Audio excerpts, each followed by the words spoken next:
So, the comment section of both YouTube and uh, Facebook's local Trump state media has been very, very enlightening on this one subject.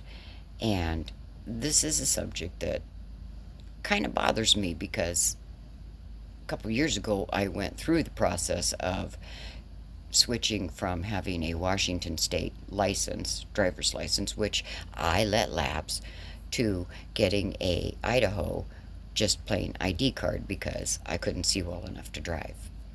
And because I had let my Washington state license lapse, I had to prove again who I was, and that meant proving by getting a copy of my birth certificate and the documentation for the times that I had been married prior to husband number 3 here.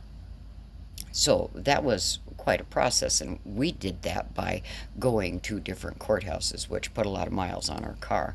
We could have done that by mail, but because of time constraints, we chose the driving route. And it was multiple trips to make sure we had all of the right paperwork, but it was also the fees. And while in a couple of places, one of those places, I think the fee was like $2, there were fees involved. And that Idaho ID that I got is good until 2030. But now, Republicans in their little SAVE Act are putting a poll tax on me because basically what they're saying is I need a real ID, and I guess that means I've got to go back down to the DMV and get a real ID. And I might need a passport because my name on my ID does not match my name on my birth certificate.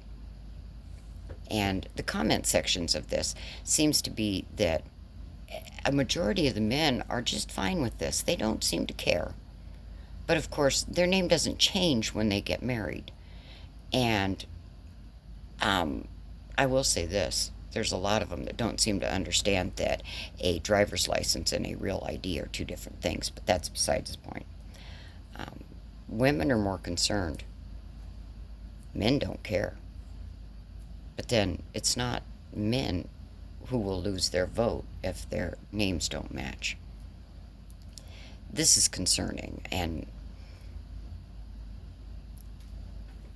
it may be something that we don't even need to worry about because it hasn't completely passed yet. Republicans may grow a brain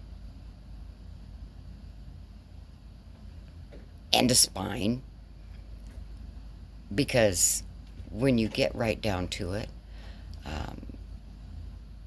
it's more of the red states that tend to not have things such as passports and stuff. But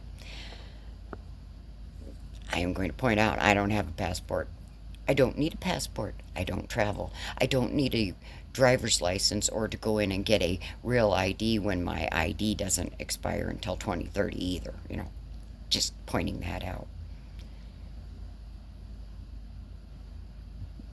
I had one person that was pointing out, and I don't think they were being snarky or anything, but they were saying that, it's only maybe a $15 or $25 fee here to do this and an $8 fee there to do that, and that's not a big deal, and saying that the real ID isn't just for voter integrity, it's for so many other things.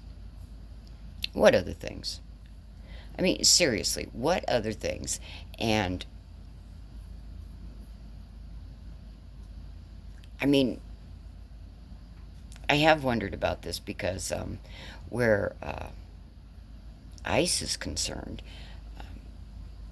they've been ripping people out of cars and detaining people, and it doesn't matter what ID those people show them, and we're not talking about just immigrants or undocumented immigrants. We're talking about citizens too.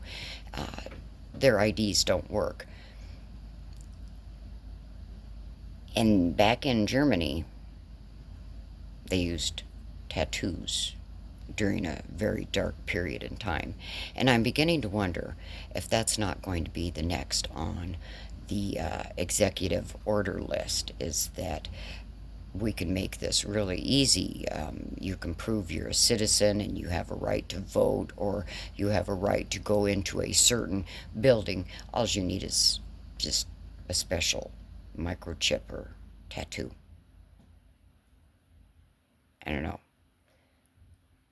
But it seems like every day we're getting closer and closer to that kind of crap.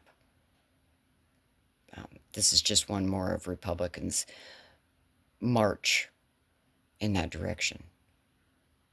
Kind of hard to hang on to your sanity in a situation like that.